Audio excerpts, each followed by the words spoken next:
Hi friends, welcome back to my channel. In today's video, I'm going to show you how to update the system on Samsung Galaxy S21 Ultra. If you're new here, don't forget to subscribe and give this video a thumbs up. Now, let's dive in. Step 1.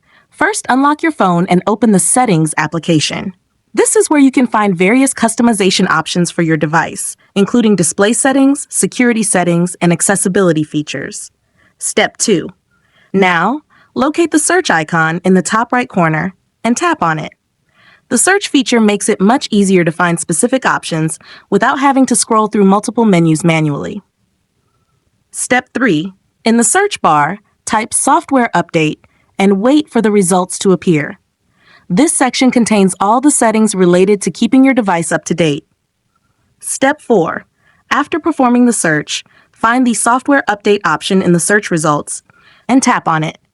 This will open the Software Update settings, where you can check for available updates for your phone system.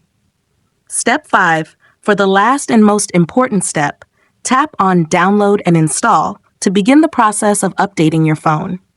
Make sure your phone is connected to a Wi-Fi network and has sufficient battery life before starting the update. Your phone will automatically download and install the latest system update. If you found this tutorial helpful, don't forget to give it a thumbs up and subscribe to my channel for more great tips.